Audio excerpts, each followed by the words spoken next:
I go to a lot of conferences. I try to sell the dose of regenerative agriculture around the world. Thank you.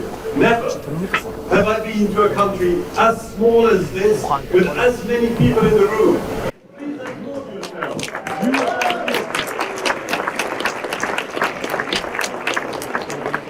Hearing your words of praise for Saha, I understand why you're wonderful. It's not good enough to have a great technology, which regenerative agriculture is.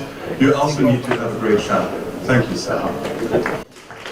So, Saha, you've already introduced myself, but I still let that slide up because the central picture really tells it all. I love trees. And I love trees because trees are foundational technology to feed ourselves. But they can also do so much more. What do I mean by so much more? Well, let's step back 10,000 years. What happened 10,000 years ago, 8,000 years ago? We discovered farming. What does farming mean?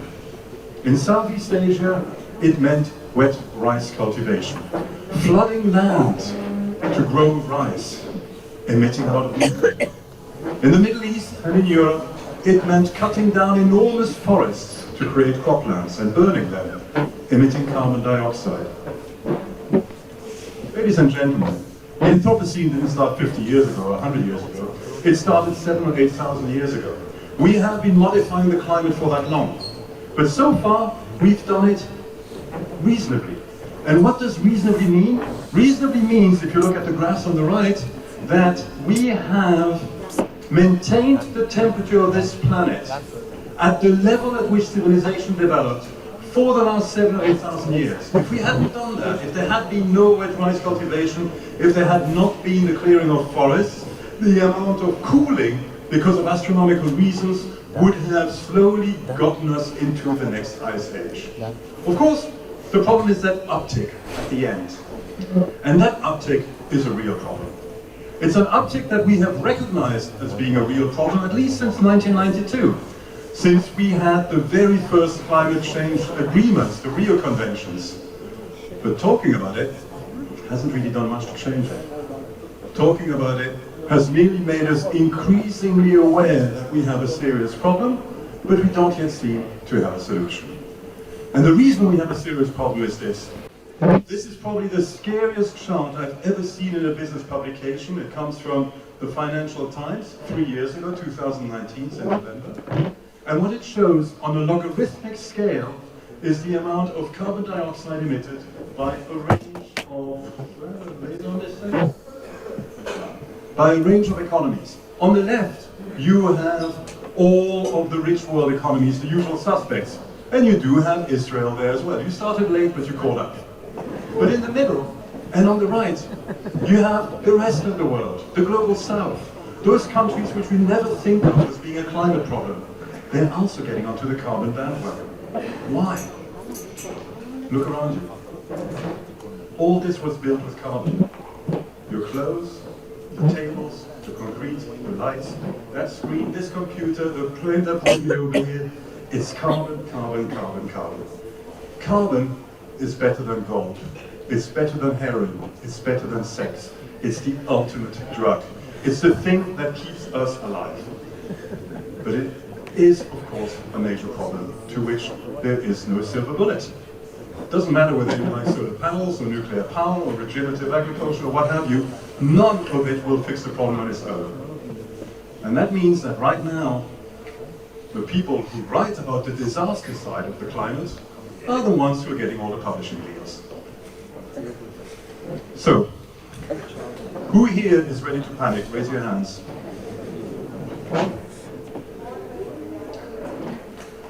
Great. Only a small proportion of you raised their hands. I don't know if it's because you were shy or because you know that there are solutions. I like to believe the second thing. Because there is hope. But that hope can only be realized if we realize one thing. This is our planet. We are as gods. We are as gods on this planet, and that means we have to get good at it. So if we have to get good at being gods on this planet, what does that mean? Well, it means we have to manage the planet, and we normally think of the planet as being the bit on the left there. Lots of land, agriculture, desert, forestry, and all the rest. But 70% of the planetary surface is covered by the kind of things you see on the right, the seas, the oceans. And I won't have the time to tell you what we can do to fix the oceans, but we have tools to fix the oceans too. So let's focus on the land now. What is the thing about the land? The land is not a substrate. The land is alive. As James Lovelock put it, the land is alive much in the way that a tree is alive. And once we recognize that, wow, we can fix this stuff. We can fix this kind of problem. Because right now, agriculture is a giant. It's a giant that consumes massive amounts of resources, uses an enormous amount of people, and emits an enormous amount of global greenhouse gas emission. But it's not an industry you want to be in. Because that huge amount of resources, that enormous amount of pollution, generates less than 5% of global GDP. It's an important part of GDP. It's what keeps us fed. But it is a broken industry. It's also an industry that is fixable, and that's good news. Depending on how you calculate, global greenhouse gas emissions coming from agriculture are somewhere between 20 and 40% of the total emissions. No, it's not your car. I mean, switching over to a Tesla is sweet and it's nice and you can show people that you care for the planet, but that's not what really matters. The biggest thing is agriculture. And that means if we can fix agriculture, we don't have a silver bullet, but we have a big fat slice of the silver pizza pie of solutions. And how do we fix it? We fix it by remembering that the planet is alive. That with the season the planet changes, that life grows in the sun, spring and summer, and then dies back in the autumn and winter. And we have known this, many of us have known this for a long time. The problem is that because we don't have a proper business to sell this stuff, everybody out there is inventing their own little label. Think of what the agrochemical industry calls its domain. They call it conventional agriculture or traditional agriculture. I don't know about you, but I don't think tractors or pesticides existed 100 years ago. There is nothing conventional, nothing traditional about it. But whether you're growing porks in giant factories in China, or cutting the rainforest to grow thousands of hectares of oil palm in Indonesia, or transforming the grasslands of the Midwest into giant cornfields to generate bioethanol for cars, they call it conventional agriculture. Whereas we have lots and lots and lots of different words. As any marketeer will tell you, that's a problem. But what do these things mean? It means basically two things: managing trees and managing livestock. And sometimes managing livestock in trees. There are four broad classes of regenerative agricultural systems out there that involve these components. The first are the so-called silvopastoral systems. They are the systems that graze or browse livestock in environments that contain trees and sometimes grow crops. And clockwise from top left, you have an example from Poland, you have an example from Finland, you have an example from Burkina Faso, and you have an example, my favorite, from Portugal. Why? I know you guys don't like pork, but me, I love it. And the pork that comes from the back of that animal, the pata negra, is the best ham in the known universe. These trees are cork oaks, and you strip off the bark and you made the stoppers for champagne bottles. And Christmas is coming up, and pata negra pork with the champagne is just the best food there is. Sorry about that. You also have the second class of systems, the silvo-arable systems. This is when you integrate trees into croplands in order to provide services to your crops, typically fertility, erosion control, buffering of drought and storms, etc.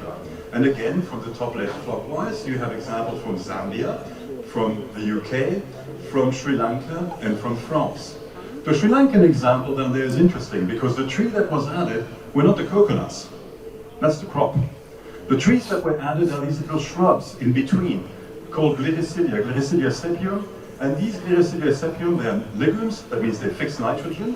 And they bring long straight poles. The farmers strip off the leaves and bury them into the soil to feed the coconuts. The poles are bundled and sold to the local biomass to energy plants.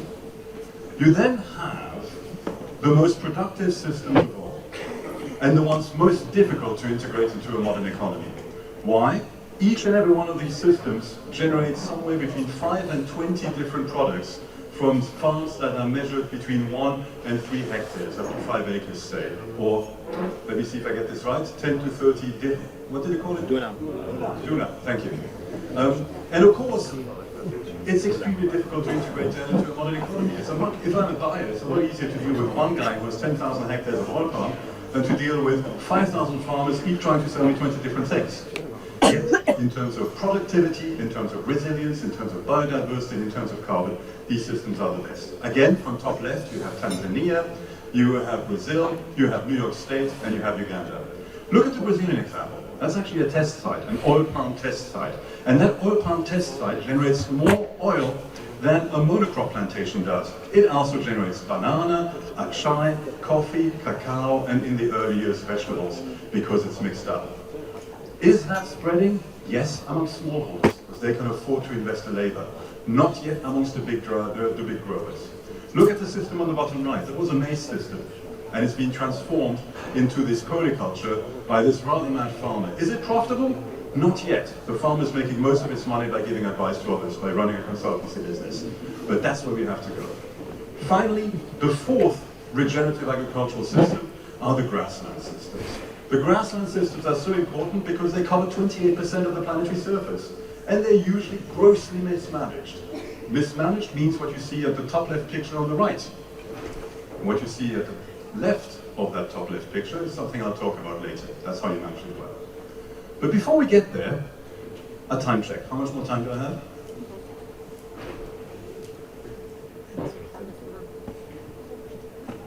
12. Perfect. So, you may wonder, why 3 of the 4 regenerative systems include trees? So how do trees actually help in agriculture? In remarkably simple ways, once we start to think about it. First, they cycle nutrients. Trees have deeper roots than crops. They pump these nutrients up to create their leaf matter and their twigs, which fall down to the soil surface and rot, releasing the nutrients for the crops. Second, they buffer drought and they buffer rainfall. Rainfall in particular is important. You can think of trees as giant rain catching devices. The water that falls on a tree, a lot of it will run along the branches, along the trunk, and along the roots into the soil, and that water will become available to crops during drought seasons. That effect is noticeable even at larger scales. My colleagues at World Agroforestry published this paper back in 2016 with some colleagues from Sweden. And what it shows is that the best system for recharging aquifers is intermediate tree cover. Here's why. If you look at the system on the left, which is open degraded land, forest, when you have rainfall, you have a lot of evaporation, that's the yellow arrow pointing up, and a lot of runoff, creating erosion in gullies and what you have you. That's the orange, the red, difficult to see what the color is, kind of russet-colored arrow pointing left. If you go to the extreme right, you have a close forest canopy.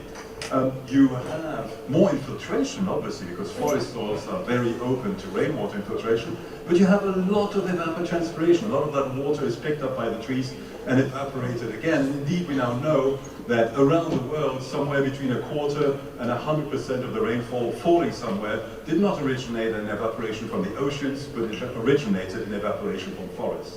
But again, that means that you don't have a lot of water that's recharging the aquifers. That's the blue arrow at the bottom. Look at the middle now. In the intermediate tree cover system, you have, obviously, more runoff than in the forest, but a lot less than in open ground. You have more evapotranspiration, less evapotranspiration than in the forest, but obviously a bit more than in open ground. But when you put all of these effects together, that's why you have maximum groundwater recharge. And that effect has been noticed first in the West African Sahel, where in certain areas of Niger and Mali, you have millions of hectares that have been regreened, and the water tables are rising.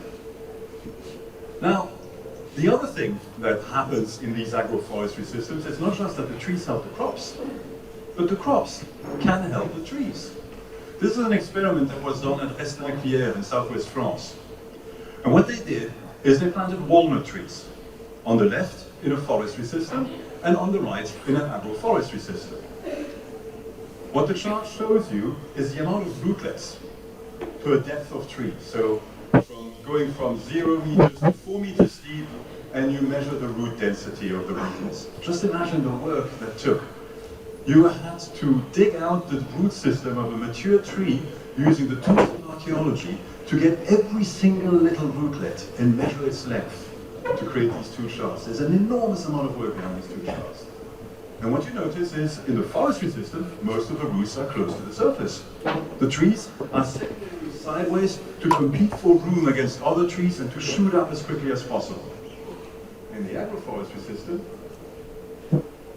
the soil horizon close to the surface is occupied by the crop roots. The tree roots are forced to go further down before they can spread out. And what that means, of course, is that when a drought comes, in the forestry system, the tree will cease growing. In the agroforestry system, since most of the roots are much further down, the tree goes, aha, I don't care, I'll just keep on growing. And that's what happens. Another thing that trees are good for is managing nutrient runoff. Modern farming uses fertilizer. And with all the respect to all the farmers here, the temptation sometimes is to just put a little bit more, it can't hurt, can it? And a lot of that ends up in watercourses or groundwater. Tree roots, because they can grow under crop roots, can capture a lot of that excess nutrients and turn it into tree matter.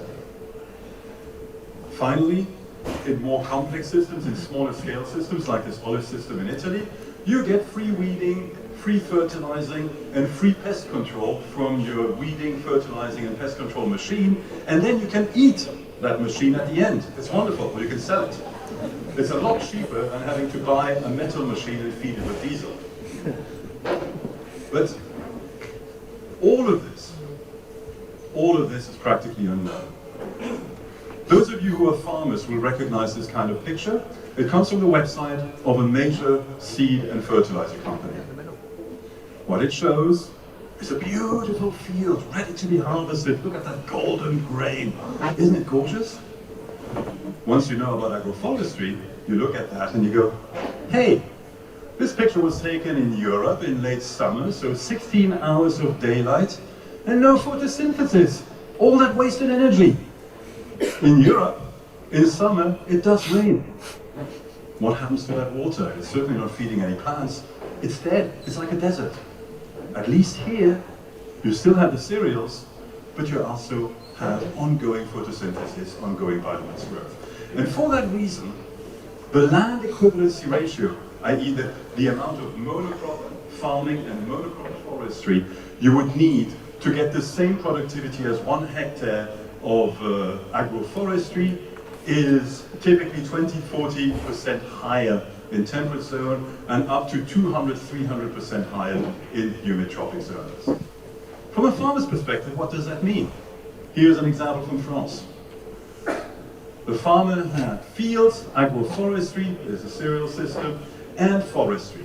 The woody biomass he had in his fields, agroforestry fields, and in his forest was the same because of the effects I just explained. However, what he had was worried most about as a farmer is wheat yield. The wheat yields were identical in the agroforestry plots and the conventional plots for the first 25 years. After that, as you can see, the size of the crown of the trees becomes bigger, and so your yield goes down a little bit. Except in drought years. In drought years, his cereals were doing fine. His open field cereals without trees were suffering. He harvested the timber. That's 2 million euros. Walnut is valuable timber. 2 million euros is enough to afford that farmer a very comfortable pension. And that's why, when you look around the world, trees are present everywhere on agricultural land. 43% of all agricultural land has at least 10% of tree cover. And that percentage is slowly increasing year after year after year. Now, I showed you that picture of the goats in the tree, so I've got to speak about livestock, don't I? How does livestock help? Livestock are about fixing the grasslands. Grasslands cover an enormous amount of land around the world. And what they used to look like before we became involved was this kind of thing. Grasses, trees, and big herbivores to keep it all under control. How come these big herbivores did not degrade those grasslands? We always hear about overgrazing, right? And we have big herbivores called cows, and we overgraze them and we destroy the land. How come that doesn't happen naturally? It doesn't happen naturally because you have systems to keep these grazers from damaging the land. And those systems are called lions. What lions do is they force the livestock, the herbivores, to stay in a herd, close together. These herbivores will eat everything close together and manure everything close together before moving on to find more food. And the lions will keep that bunch. And they go on to big migrations and then come back along the fields. That means that the lands that they have grazed will be left alone for a long period, allowed to regenerate before they are impacted again. You do that time and time again over thousands of years, and you get these kind of soils. That's how the deep black chernozyms of Ukraine, of Kansas, and of other parts of the rich, of the temperate world's agricultural powerhouses were created. Now, we probably don't want to let lions back into the American Midwest, but thankfully we have humans, and humans can do the same thing if they manage their livestock well. Here's an example from Zimbabwe, and that's what it looked like in 2004. Those of you who are used to Africa will recognize this kind of landscape. Heavily degraded, to which the standard reply is, oops, too many cows, let's take them off. No. Here's what happens when you put more cows on. Put more cows densely bunched. The cows are there for 1 or 2 or 3 days, enough to break the crust of the earth with their hooves and to manure it, and then are moved on. This is what it looked like 2 hours later, 2 years later. It's also the dry season. And how do you do it in practice? You use wire. This is the example from Poland. There's a little bit of electric wire. These cows are moved on average every 3 days. The paddocks that they are in are really, really, really small. As you can see to the one on the right, that is the one that was grazed previously, they're not grazed right to the ground. The farmer has left enough there so that photosynthesis can start again and the root system can build itself up again. And to do that, you have to learn to not look up. Don't look up. Don't even look horizontally. Look down. It's when you look down at your feet that you can see if the land is healthy or not. It's when you look down at your feet that you can see if, like this, you need to fix it. And it's when you look down at your feet that you can take this kind of management, which is what happens here on the left, that's the ranch of a guy called Ronald Pruden, and if you don't do it, what you have on the right. I'll move on rapidly, but I'll just leave this one up here before I move on to the grasslands example. What this chart shows is the root systems, the depth is measured in feet, of a whole bunch of grasses, forbs, and sedges from the American prairie. And what you see on the left is the kind of grasses that farmers are encouraged to plant to so-called improve their pasture.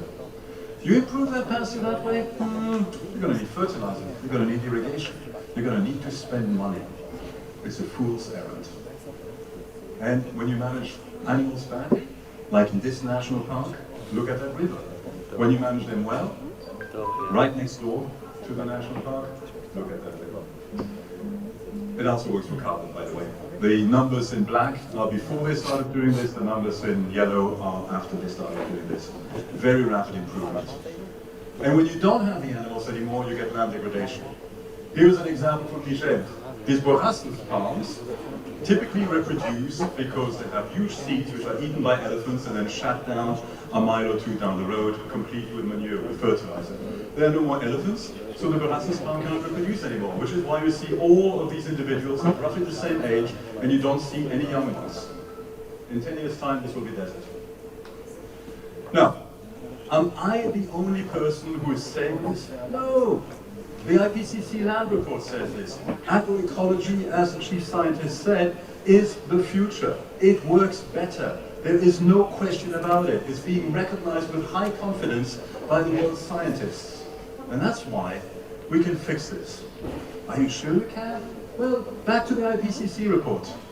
What can we do to improve the mitigation, the adaptation, the desertification, the land degradation, the food security, and the cost profile of farming? Well, one of the key things are agroforestry, improved livestock management, and improved grazing. So, 3 minutes, right? What are we left with to get all of these enormous benefits from these systems? What is the key enabling factor? It's governance. Governance is what created these windbreaks in southern Russia in Soviet times. Governance, as Elinor Ostrom, the first woman to win the Nobel Prize in Economics, showed, is what maintained highly productive common pool resources, pastureland, croplands, fisheries, operating at maximum efficiency for hundreds to thousands of years. Governance is what allowed communities to come together to manage their natural resources, to boost incomes, boost school attendance, boost livelihoods, and boost the presence of the kind of wildlife that tourists love to see. Governance is what turned this completely degraded landscape in Tigray that had one of the world's biggest famines when I was a youngster into what it looks like today. I took these pictures in 2019. Why? Because the villagers decide what they want to do. They decided to build a check dam to slow down the water so that the soil would stay there, so that the water would percolate into the soil, into the ground. Governance, when mismanaged, is what leads to forestry loss. The forestry loss in Côte d'Ivoire is not caused by people being poor. The forestry loss in Côte d'Ivoire is caused by the most counterproductive laws you can imagine. And because I only have 1.5 minutes left, I'm not going to tell you what it is, but if you're interested, ask me afterwards. But if you do it right, like in Niger, the tree cover can go up again. This also is governance. Basically, the state said the trees are yours, you can do whatever you like with them. And that's what parts of Niger would like to do. Massive, massive agroforestry parks with land growing under them. The darker bits are the villages with the fruit trees. So, if this is the future, if this kind of stuff is the future, why does the world more and more look like this? First, because yeah, we're clever animals and we're social animals, but we're still bloody stupid when it comes to understanding complex systems. So we have a Ministry of Forestry, we have a Ministry of Agriculture, we have a Ministry of the Environment, we have a Ministry of Climate, we have a Ministry of Finance. We don't have a Ministry of Printing, but I'm sure that we'll get there one day. The real world, of course, operates differently. The real world is full of systems that exchange nutrients, energy, genes, water, what have you. Then, it's the political decisions we make. We have decided that we're going to finance states by taxing labor, but capital is good, right? We don't want to tax capital. Capital can be invested and become more productive. Well, yeah, but managing 200 hectares with tractors leads to this. Managing 200 hectares with people is way too expensive. When capital expenditure is so cheap and operation expenditure is so cheap, then we have another problem. Progress. We love progress. Oh my God, progress is so hot. This old stuff, Birmingham in the late 1930s, early 1940s, this old stuff, it has to go. It's integrated, it's got people living in their factories and the shops at the bottom and the schools and the churches and the markets and the cars. No, we want it nice and clean. Birmingham in the 1960s, we want it nice and clean. We want the factory over there, the universities over there, the housing over there, the food being grown over there, and all of it connected by carbon-spewing motorways. And by the way, if you think this was only a problem for capitalism, no. This is a Soviet-era poster extolling the superior performance of Soviet agriculture. It's a poster about agriculture. It's in red, not in green. There's not a plant or an animal to be seen. There's a fertilizer plant and an army of tractors. And then, Christmas.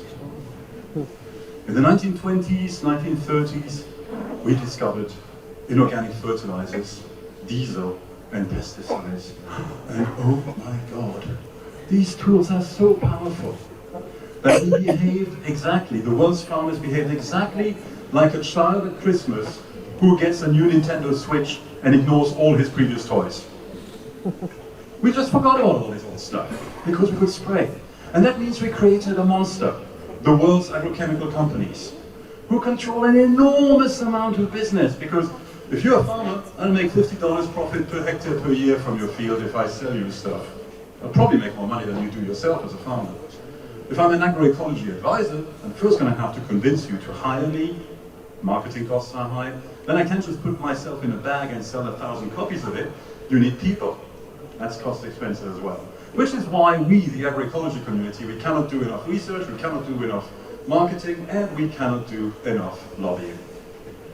And we're losing.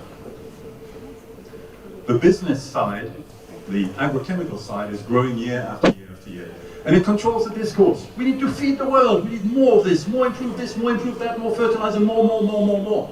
But that means we need more bigger farmers. We need small farmers to get big or get out, as the saying had it. And on top of that, we privatized agricultural advisory services across most of the world. We decided that states had to keep their budgets under control. And the easiest thing to do, you're not going to cut the army, you're not going to cut corruption, but you can cut education. You can cut healthcare, and you can cut agricultural advisory services, especially as the agricultural companies would way too happy to say, don't worry about it, we'll do the extension. We have the scientists, we have the knowledge, we'll teach the farmers how to farm, which means we'll teach the farmers how to use our poisons and our products. Those of you with European roots will recognize the Piper of Hamelin. He who plays the tune, he who calls the tune, gets the followers. And that's what happened to the world.